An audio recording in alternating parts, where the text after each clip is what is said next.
ce que nous avons voulu faire, c'est inciter à travailler davantage tout en donnant de la liberté aux Français. Peut-être qu'il y en a, certainement, qui, à 62 ans, accepteront d'avoir un petit malus. De combien ? Alors ça, c'est dans les discussions, mais aujourd'hui, vous avez déjà un malus, ce qu'on appelle les décotes et surcotes, c'est un peu compliqué, mais vous avez déjà des malus qui existent quand vous partez avant d'avoir l'intégralité de vos annuités, de vos fameux trimestres de cotisation. Et donc ce qui est important, ça serait un malus entre 5 et 10%, c'est ça ? Ça se joue sur ça. Ça, c'est justement de l'ordre de ce qui est sur la table en termes de négociation. Ce que je veux vous dire aujourd'hui, c'est que on va pas mentir aux Français. Aujourd'hui, on travaille déjà un peu plus que l'âge légal.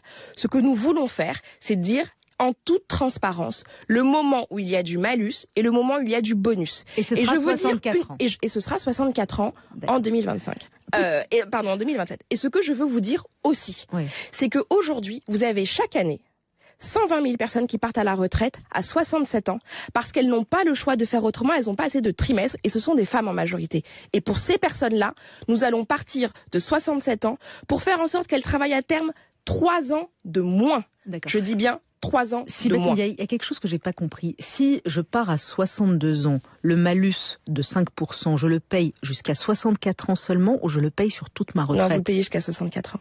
Et après, je regagne... Vous revenez à taux plein, oui. Je reviens à taux plein. Donc pendant 2 ans, je paye un malus. Exactement. Et à partir de 64 ans, je reviens à taux plein.